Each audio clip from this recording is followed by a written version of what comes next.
Welcome to the deep dive.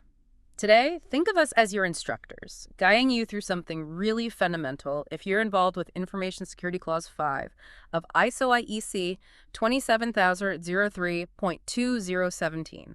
It's all about leadership. That's right. And honestly, if you want a successful information security management system and ISMS, this is kind of the starting block. You have to get the leadership piece right. Absolutely. So we're going to break it down for you step by step. We'll cover 5.1, which is leadership and commitment. Then 5.2, that's the information security policy. Yep, the policy itself. And finally, 5.3, looking at organizational roles, responsibilities, and authorities. And understanding these, well, it gives you that foundational view of how top management really sets the stage. They define the direction, allocate the resources, ensure there's accountability. It's all in Clause 5. It really is the bedrock, isn't it? Couldn't agree more. Okay, let's dive into 5.1 then, leadership and commitment. The core idea here, as the name suggests, is that top management can't just, pay lip service. They need to actively show their commitment to the ISMS. Exactly. Yeah. The standard uses that word demonstrates. It's not passive. And maybe we should clarify who top management actually is first. Good point. According to ISO IEC 27000, it's the person or the group of people who direct and control the ISMS at the highest level. They've got the ultimate responsibility. Think about who holds the purse strings, who monitors overall performance. That's generally them. So like the CEO, the board, the executive team in many companies? Precisely. Or in a bigger company, maybe it's the head of a specific business unit if the ISMS scope is just for that unit. And even if they delegate day-to-day security tasks, say to a CISO or an IT security manager? The buck still stops with top management. They hold that overall responsibility. They delegate authority. Sure, they provide resources, hopefully. But they can't delegate away the ultimate accountability for the ISMS's success. Okay, and it's not just a one-off thing at the start. No, definitely not. Their involvement is ongoing. It ties into management reviews. That's Clause 9.3. And it's also promoting continual improvement, which is Clause 10.2. They need to stay engaged. Right. So how do they demonstrate this leadership and commitment in practical terms? What does that actually look like day to day? Well, the guidance in 27003 gives us quite a few concrete examples. First off, they have to make sure the information security policy, we'll get to that in 5.2, and the security objectives, that they're actually established, and crucially, that they align with the organization's strategic direction. So security can't operate in a silo. It needs to support the main business goals. Exactly. If your security objectives are pulling one way and the business strategy is pulling another, you're going to have problems. Resistance, ineffective controls, wasted effort. It has to mesh. Makes total sense. What else? Second, they need to ensure ISMS requirements and the controls are integrated into the organization's actual processes. It's not meant to be bolted on afterwards. Like security by design, but for processes? Sort of, yeah. Yeah. Think about how work actually gets done. Security needs to be woven into that fabric. The guidance mentions tailoring this based on context, maybe delegating implementation to specific process owners. But with top management's visible backing. Yes, that's key. Especially if integrating security means changing how people work, you need that top-level support to overcome potential resistance. Okay, so strategic alignment, process integration. What about the tangible stuff? The budget, the people? Absolutely critical. That's the third point. Top management is responsible for ensuring the necessary resources are available. And that means, money, skilled personnel, facilities, the right technology. Whatever is needed based on the organization's size, complexity, risks? Precisely. And this isn't just a guess. The adequacy of resources should be something checked during management reviews. You can't have an effective ISMS if it's starved of resources. Right. Underfunding is a classic failure point. Okay, what's next on the list? Communication. Top management needs to communicate the importance of effective information security management and also the importance of conforming to the ISMS requirements. So setting the tone from the top. Exactly. And the guidance suggests using practical, relevant examples for the organization, not just abstract statements. Make it real for people. That helps it land better, I imagine. Definitely. Then fifth, they need to ensure the ISMS actually achieves its intended outcomes. This means supporting the security processes, asking for updates, reviewing performance. Like looking at metrics, audit reports, review outcomes. Yes, staying informed about how well things are actually working. They might even set performance objectives for key security personnel to drive this. So it's about monitoring and ensuring effectiveness. What else? Directing and supporting the individuals involved. This is crucial. If people working on the ISMS don't feel supported by leadership, it really undermines their efforts. Yeah, morale and effectiveness would take a hit. For sure. Top management's feedback helps align activities with strategy and prioritize tasks. They need to champion these people. And this links back to resources and continual improvement, too. It does. They need to assess resource needs in those management reviews, like we said, and also set objectives for continual improvement and monitor how effective those improvements are. It's a cycle. Okay. And one more point related to support. Yes, specifically supporting individuals who have been assigned formal information security roles, motivating them, enabling them, making sure they have the authority they need within their areas of responsibility. Got it. Empowering those specific roles. And finally, if the organization is part of a larger group, engaging with that higher controlling body can be beneficial. Getting their understanding and support helps the ISMS-specific top management demonstrate their commitment. So it builds support from above, essentially. Yeah, it helps ensure everyone's pulling in the same direction. Okay, so summing up 5.1, it's not just talk. Top management needs to actively do things, align policy with strategy, integrate security into processes, provide resources, communicate constantly, check results, and visibly support the people involved. It's leadership in action. That's a perfect summary. It really paints a picture of active, engaged leadership. Great. Let's move to 5.2 then. Policy. The requirement is pretty straightforward. Top management establishes an information security policy. What's its main job?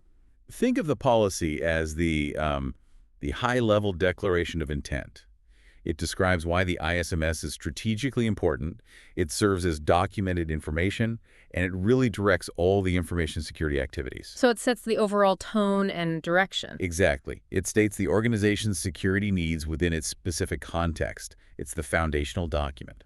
And what should be in this policy, according to the guidance? Well, it should contain brief, high-level statements of intent regarding information security. Doesn't need to be War and Peace. Keep it concise. Right. Okay. And crucially, all other related policies, procedures, objectives, everything security-related should align with this main policy. It's the anchor point. Consistency is key. Absolutely. The policy also needs to reflect the organization's actual situation, its business, its culture, its specific concerns. It needs to be readable but complete enough that people understand the strategic direction. So tailored and understandable. Yes.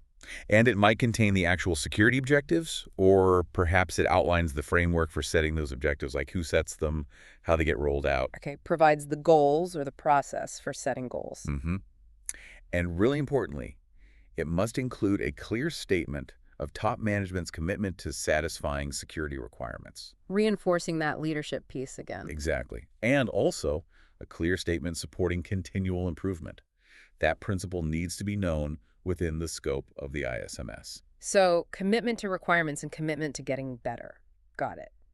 How does this policy get out there? It needs to be communicated to everyone within the ISMS scope, and in a way they can easily understand appropriate format, appropriate language. Makes sense. What about people outside the organization? Top management decides who externally needs to see it. Maybe customers, suppliers, regulators. But, and this is important, if shared externally, you need to make sure it doesn't contain confidential information. Okay, be mindful of what you share outwards. Can this policy be its own document? It can, yes, a standalone information security policy. Or it could be integrated into a larger combined policy document that covers, say, quality, environment, and information security. Flexibility there. And it has to be documented. Yes, it must be available as documented information. The format isn't prescribed, so the organization can decide what works.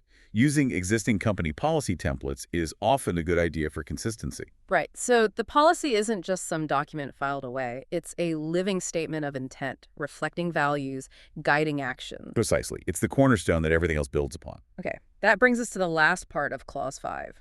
Section 5.3, Organizational Roles, Responsibilities, and Authorities. What's the main thrust here? The core requirement is that top management make sure that the responsibilities and the authorities for roles relevant to information security are assigned and communicated. Everyone needs to know who does what. Clarity on roles and responsibilities, basically. Exactly. And the purpose is twofold. One, to make sure the ISMS actually conforms to the requirements of ISACA 27001. And two, to ensure there's clear reporting on the ISMS performance back up to top management. So how should top management ensure this happens? Well, they need to make sure, on a regular basis, that these responsibilities and authorities are properly assigned to meet all the standards requirements. They might delegate the actual assignment process. But they should approve the key ones. Yes, they need to approve the major roles, responsibilities and authorities within the structure. They set the framework. And what kinds of responsibilities are we talking about? All sorts related to specific security activities. Things like coordinating the ISMS setup and ongoing maintenance, advising on risk assessment, designing secure systems, setting standards for controls, managing incidents, doing reviews and audits. Lots of specific tasks. So the typical security functions, but does it stop there? No, and this is a really important point in the guidance. Security responsibilities shouldn't just sit with the security team. They should be integrated into other roles across the business. Yeah, so embedding security responsibility more widely. Exactly. The guidance gives examples like information owners, process owners, asset owners for applications or infrastructure risk owners, project managers, line managers, even down to regular information users having some defined responsibilities. That really emphasizes that security is everyone's job, doesn't it? It's not just siloed in one department. It absolutely does. Yeah. It highlights that shared accountability model. And the communication part is just as vital as the assignment. Crucial. Everyone needs to understand their role, what they're accountable for, and what authority they have to act. Without that clarity, things fall through the cracks. Which loops right back to that leadership and commitment again, ensuring that structure is clear and understood. It all ties together. Yeah. By defining and communicating these roles, responsibilities, and authorities clearly, top management builds that structure for accountability and ensures everyone knows how they contribute to keeping the organization secure. Okay, so let's try and wrap up Clause 5. We started with 5.1, emphasizing that leadership and commitment from the top is the absolute foundation setting the tone, providing support. Right. Active, visible support. Then 5.2, the information security policy, acting as that strategic guide, the North Star for all security activities. The documented statement of intent. And finally, 5.3, ensuring clear organizational roles, responsibilities, and authorities are defined and communicated so everyone knows their part and accountability is established. Exactly. And these three aren't separate things. They're totally interconnected. You need all three working together to build that strong foundation for an effective ISMS. It really underscores that information security success hinges just as much on leadership and organization as it does on technology. Couldn't have said it better myself. It starts at the top. So a final thought for you, our listener, to take away. Think about your own organization. How clearly can you see leadership's commitment to information security? Is there real evidence for that alignment with strategy we talked about? Are the resources truly there? Is security being woven into how things get done? Is the message getting out? Are people supported? Yeah, maybe reflect on each of those points we covered from 5.1 and see what the reality looks like where you are. What evidence is there? It's a valuable exercise. And if you want to dig even deeper into this, definitely check out the full ISO IEC 27003 standard itself, or look for other resources on ISMS implementation. There's plenty out there. Great advice. Well, thanks for joining us on this deep dive into Clause 5. We hope that breakdown was helpful. Hope so too. Until next time, take care.